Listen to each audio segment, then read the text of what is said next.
So we're here to have a chat with our peer Mariska. And to start off, I'd love to know a little bit about you, Mariska. Hi, Helen. Hi. Yeah, I'm from Holland, the Netherlands. And as you can see in my beautiful background, this is actually my view from my new house. Because last year in April, I moved to Mexico, Puerto Vallarta. And that was actually after a long relationship ended. And I was like, okay, I need to change it up. I want to follow my heart. I want to follow my energy signature and see where it brings me. And it brought That's me to, interesting, Mariska, because some people cut their hair or buy a new outfit, and you not only moved house or country, you moved continent. I did. And it was actually a big wish of mine for, I think almost a decade that I wanted to leave Holland. I was never attached to living in Holland. I was always longing for a place where it was more warm, more sunshine, more an easy pace to life. In the Netherlands, always hurry, and there's a lot of expectations and stuff like that. And I wanted to get away from that. And well, it's actually been a very healthy decision to follow that because I was also struggling with a lot of health issues in Holland. And since I've been living here, it's been great. Actually, my health has improved like 200%.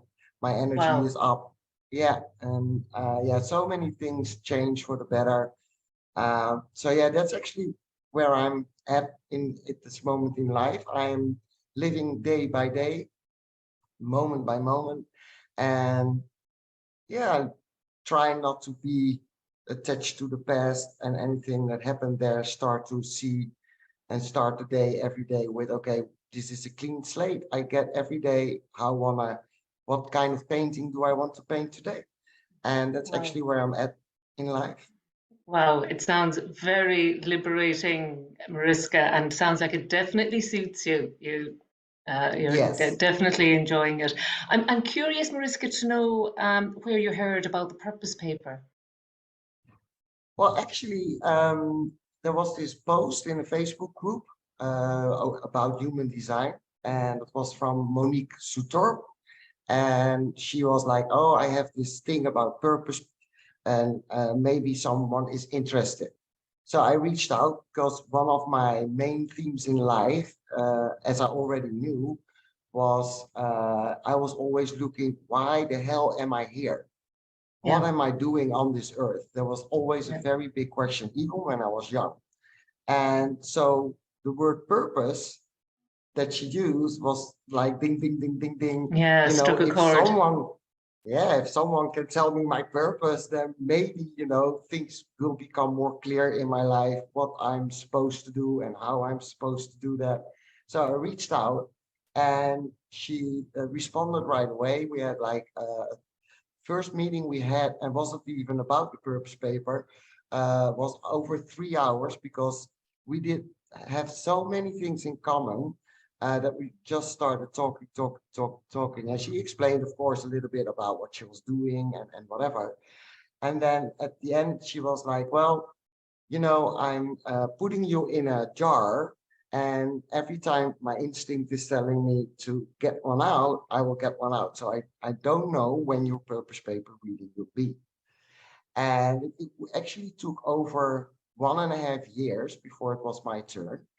Wow. And yeah, it did. And actually, I wasn't even really thinking about it. There was like one time that I reached out, like, oh, I just want to touch base. Is it still happening? Or well, and then she explained, yeah, it's still happening, but my life is also happening. Yeah. And I needed to be a little bit more patient. So I was. And yeah, then I got the reading. Wow. So it was, I think you mentioned there that it was on a Facebook group in relation to human design. So you had heard about human design beforehand. Yes, Okay. yes. I got introduced to human design right after I had a big heart infarction when I was 40, the year that I was 40. So that's Wow. 7 years ago. And like I said, I was always looking for purpose and stuff like that. Why do things happen in my life? Because I have a lot of things happening in my life that weren't great. And I Okay. was always like, okay, where are those challenges coming from? What can I do with them? And so human design, the introduction to that was actually for me an eye opener, because a lot of questions that I had in my life already got unanswered through human design. And but the one thing with what I discovered is I'm a very I'm a person that uses logic a lot, and I'm always in my mind. I was always thinking, and I found it very hard to stay connected to my feeling, like instinct and intuition and trusting that.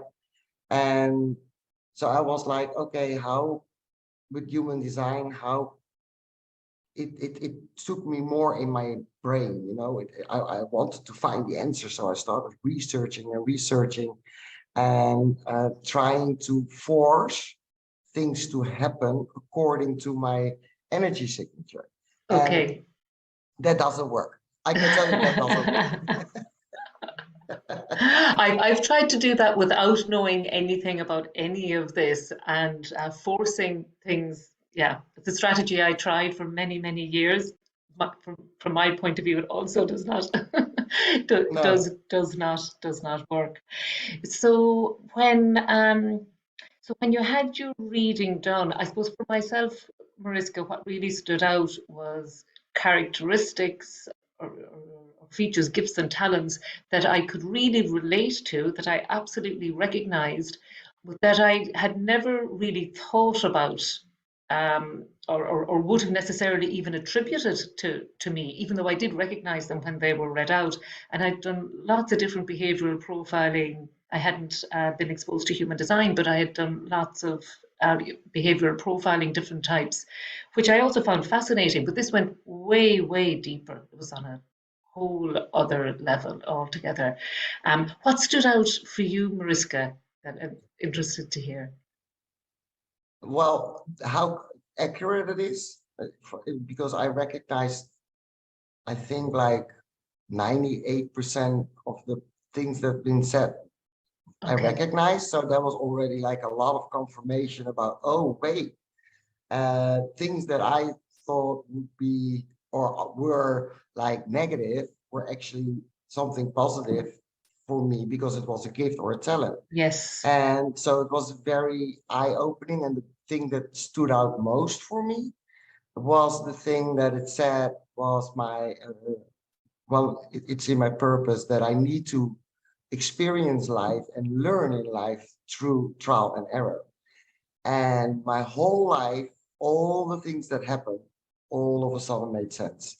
And before I would be like, have a lot of resistance about the trial and error, you know, the things that Mhm. went wrong and wrong and wrong, and I had to do it again and over. And, you know, and now all of a sudden you hear like, okay, but that is what you're supposed to do to learn in Mhm. life. And then I was like, oh, so, okay. And then could start to embrace that. So it was totally different mind game all of a sudden, because Yeah. before it was something like bad, and now all of a sudden it's something positive because it's who I am. So that was what most stood out during the reading.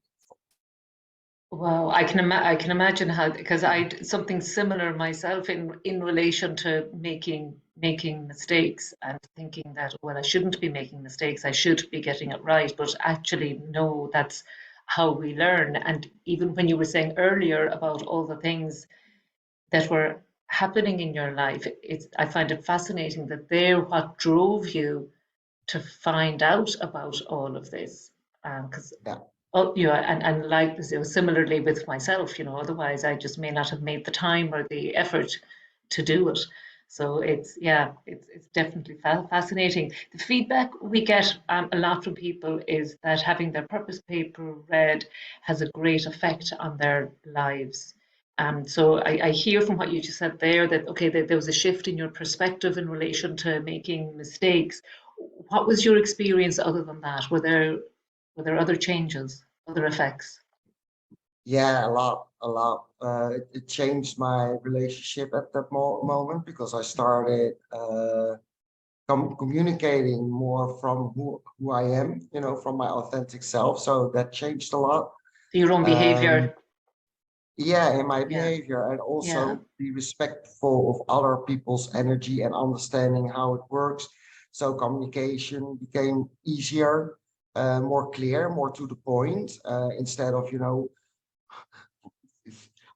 before I would have conversation and I would go all places and it was not really clear for the other person what I was talking Okay. about.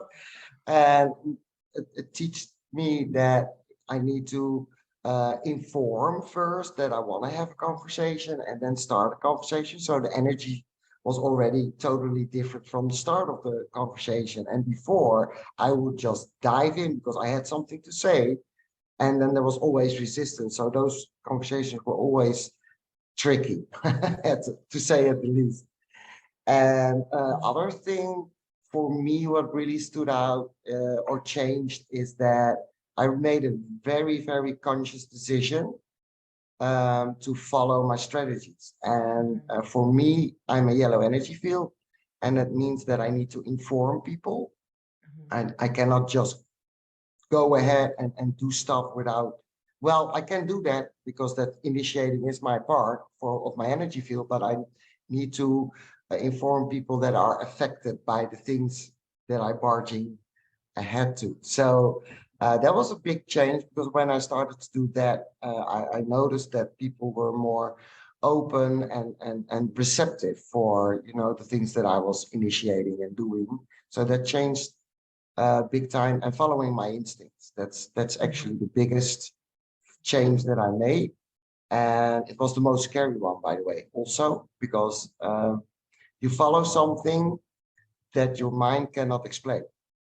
Okay. And as someone who always was in my head and needed explanations for everything that I did, that was scary. But since a year I'm doing that now, and it's the best decision ever because living from my instincts has changed my life tremendously. So yeah. Wow. Wow. Would you be able to indulge us with a few specific examples of following your instincts, Mariska? Well, one of the things that my instinct tells me is what to do during the day, for example. So I would wake up in the morning and I will sit down, have my coffee, look at my beautiful view, and then I wait until my body starts to move. And that's literally Okay. my body starts to move. So um, I find myself all of a sudden doing the laundry, for example. Then I'm like, okay, well, okay, then it's apparently that's the time for me to do my laundry. But also working is it's exactly the same way. Before I would tell myself I need to work like 4 or 5 hours, 6 hours a day. I need to do this, I need to do that. I have a to-do list. And when I would follow that, it always took a lot of time to finish somehow. And since I followed my instinct and what I am feeling in the moment to do, feel inspired to do, like writing or editing videos or whatever, it's done in like way quicker, and it does take a lot less energy out of me. It usually ends up the way that I'm very happy about it also. So yeah, that's a big uh, change for me. Wow. So it sounds like it's more efficient, Yeah, easier, yeah, and yeah, and you're happy doing it. There's no forcing or pushing, just in no, your flow. Go with yeah. your But it is still challenging though, because, you know, my mind will always say to me, hey, you're doing nothing. Aren't you supposed to do anything? You know, so that conversation that you had yeah. with yourself, it's there. And I get better at it. You know, the more I do it, I get better at it. But there's still moments that my mind is like, you're not doing anything. You're supposed Yeah. to work. You're supposed to do this. You're supposed to do that. And I know Yeah. because sometimes I get caught up in it and I will do it because my mind is telling me to do it. And then after the day, I'm tired and I'm not, I don't feel not good about myself, but like I don't light up at the end of the day. I don't, I Okay. feel drained. And then I'm like, yeah, I never have that when I follow my instinct. So why don't I just follow my Yes, instincts? you'd imagine we'd do it more often, wouldn't you? When the rewards are so obvious and so magnificent, you know? Yeah, But yeah, I sometimes have to remind myself that, and I would imagine similar for yourself, Mariska, that, we've spent a number of decades, getting to where we were. And then once we had the new information, the new knowledge about ourselves, we have for a relatively much shorter period of time. And that really it's about sticking with it. I suppose having conversations, talking to other people, diving a bit deeper into the purpose paper, and that all of that helps to reinforce the knowledge and to help us to continue implementing it, so that it does eventually become second nature and habit, and the flow comes easier. So true. very Yeah. good, very good. And that brings us very nicely along to, as part of helping people stay connected with the information from their reading, that the YouTube channel where Mariska and Chris do talks most Mondays, nearly every Monday. And if you sign up, if you subscribe to the YouTube channel, you'll get notifications of that. Anybody listening who'd like to dive deeper into all of this information. And also, obviously, on the website, YOUniqueResearch.com, there's loads more background information. But if you'd like to book a reading with Mariska, please log on to the website, click on the Peers tab, and you'll find her there. She'd love to hear from you. We've covered a huge amount in a short time. So I'd Yes. love to conclude the interview, Mariska, with, if somebody's watching now and they would like to book a purpose paper reading, what advice would you give someone? What would benefit them to know in advance? What to know in advance. But I would say that what I want people to know is that knowing or have the tools to be more aware of what kind of gifts and talents you bring to the table in life, and also how to make decisions, is the most useful tool I think you could have in your toolbox. Because Yeah. I actually go over my purpose paper at times, not every week, but sometimes I feel like, hey, wait, this is coming up all the time. What's happening there? And I would look at my purpose paper, and it always has something to do with one of my talents or gifts or my strategies. And so every time I get it, I feel it's like a handbook, the handbook of your Yes, life. yes, you perfectly And put. Yeah, why yeah. we get a or how do you call that in English? I don't A, think it's a, handbook. a user Manual. manual, yeah. So you A get a user user's manual. manual for a fridge or a washing machine, and yet we don't get any Exactly. for us. Yeah. Yes, and so it is out there, and why not use it? Because when you use a user manual for your washing machine, it usually is more efficient because Yes. it's quicker to get the thing working.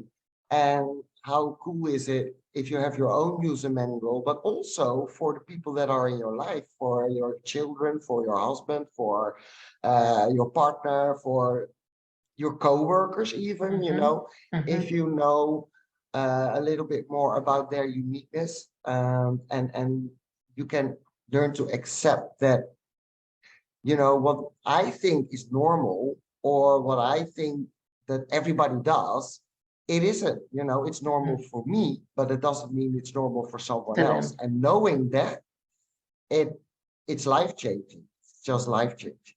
So yeah, I would say, if you looking for your purpose, if you're, want tools in your toolbox that really help you move forward, Mm-hmm. then for me, it's a no-brainer to get your purpose paper read by any of the peers, not only me. If you resonate with one of the other peers, take the reading with that person, because it's all energy. Follow what you feel in the moment is speaking to you. And if you like what I'm saying and you're looking at the website and all of a sudden you feel attracted to someone else, to some of the other peers, please book them. You know, it's not about me here, it's about you. Thanks so much, Mariska. And that was, in so much that you said about following your own intuition, and that it's lovely that you're giving the same advice to others to follow their intuition. So thank you very much, Mariska. It was wonderful. Thank you very much, Helen, for the interview.